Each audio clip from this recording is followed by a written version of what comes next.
बोलिए पंच परमेष्ठी भगवान की जय। यहाँ पर आचार्य योगेंद्र स्वामी महाराज बता रहे हैं कि विभावों को क्षय करने की प्रेरणा क्या है। तो यहाँ पर कहते हैं भाव क्षय संपन्ने कर्म नश्यति निश्यत्यात् तस्माद् भावक्षयं कृत्वा न कंचिद् विचिंतेन। यहाँ पर कह रहे हैं शुभ अशुभ भावों का क्षय होने पर निश्चय से कर्म नष्ट हो जाते। शुभ और अशुभ भाव दोनों के क्षय होने पर निश्चय से कर्म नष्ट हो जाते हैं। इसलिए उसका क्षय करने के लिए कुछ भी चिंतन नहीं करना चाहिए। आप चाहते हो कि आपके चिंतन करने से क्षय हो जाए। आप अगर अच्छा चिंतन करते हो तो आपको पाप कर्म का बंध होगा। आप अगर गलत चिंतन करते हो तो आपको पाप कर्म का बंध होगा। और इस शुभ और अशुभ दोनों कर्म हैं, ये हमें हमेशा संसार में भटकाने वाले हैं, अपितु संसार दिलाने वाले हैं। तो यहाँ पर योगेंद्र स्वामी महाराज कहते हैं कि किस प्रकार जीव शुभ अशुभ कर्मों को नष्ट करे, ऐसा बताया। तो इस चतुर्थ श्लोक में ही ऐसा ही कह रहे हैं कि शुभ अशुभ कर्म ही शरीर की प्राप्ति का कारण है।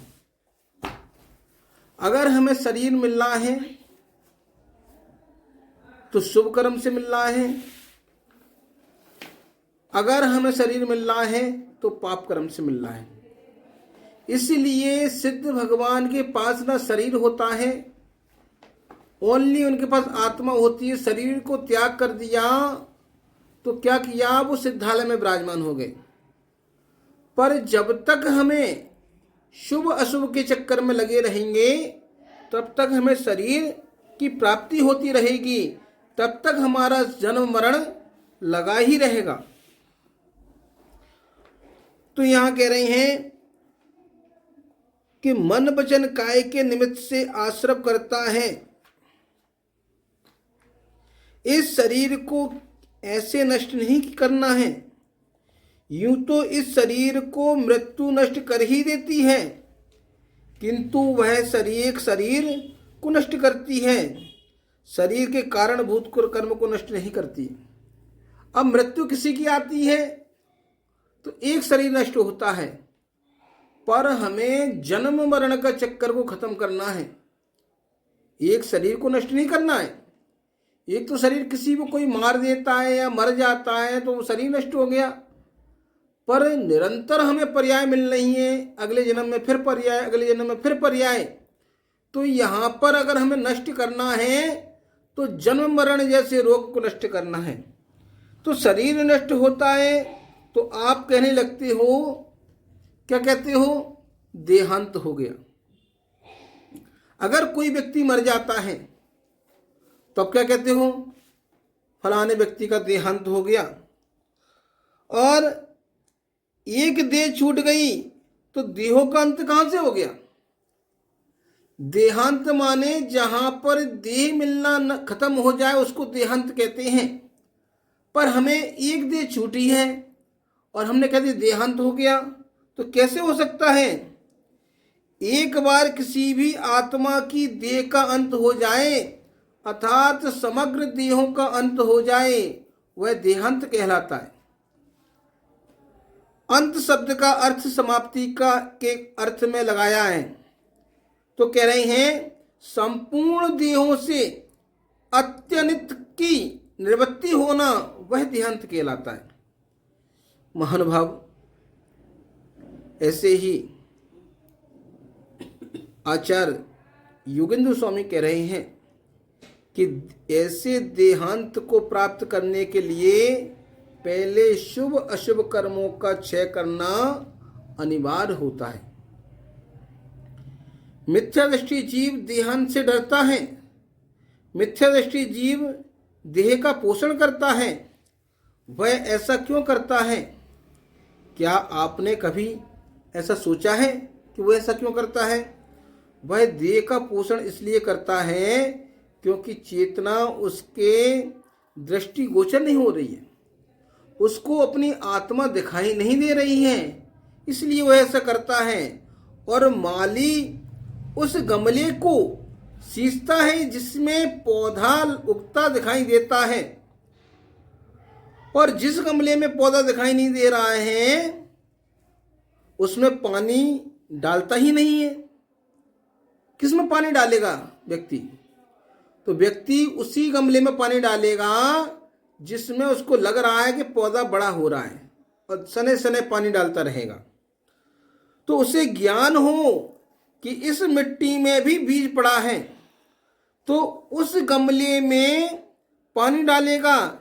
ऐसे ही मिथ्या दृष्टि जीव को आत्मा दिखती नहीं, आत्मा की प्रतीति नहीं होती, आत्मा का विश्वास नहीं होता है, वह आत्मा के बारे में कुछ जानता ही नहीं है, कुछ मानता ही नहीं है। आत्मा के प्रति उसकी दृष्टि में या उसके शब्दकोश में आत्मा नाम की वस्तु केवल कहने सुनने के लिए है, अनुभव वाली बात नहीं है। तो इसलिए मिथ्या दृष्टि जीव को अनुभव में आता है, उसका व्यवहार करता। वह कहता है कि व्यवहार रूप यह शरीर मिला है, उसे अच्छी तरह से रखो, क्योंकि शरीर को कष्ट दो, क्यों उपवास करो, क्यों त्याग तपस्या करो, खूब खाओ, खूब पियो, मौज करो। 4 वाक्य दर्शन है ये। तो 4 वाक्य नीति में बताया गया है कि यावत जीवम सुखम जीवेत ऋणम कृत्वा घृतम पिबेत 20वीं भूतस्य देहस्य पुनरागमना कुता, कि जब तक जियो तब तक घी पियो। कौन सा दर्शन कहता है? 4 वाक्य दर्शन कह रहा है। जब तक जियो खूब घी पियो, पैसे ना हो तो कर्ज लेकर के पियो, अर्थात खूब हष्ट पुष्ट रहो, खूब भोग विलास करो, जो शरीर चाहे उसे वो दो, क्योंकि शरीर नष्ट हो जाता है तो आत्मा भी नष्ट हो जाती है। इसलिए आत्मा को कष्ट मत दो, क्योंकि वे मानते हैं कि शरीर ही आत्मा है, ऐसी धारणा उनकी है।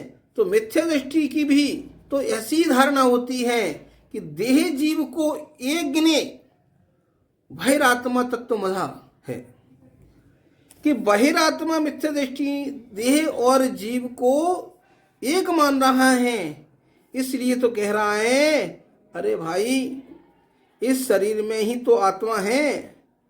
ज्ञानी ध्यानियों सुनो, इस शरीर में ही तो आत्मा है। जब शरीर ही सूख जाएगा तो आत्मा कूच जाएगी, अर्थात शरीर को मत मरने दो।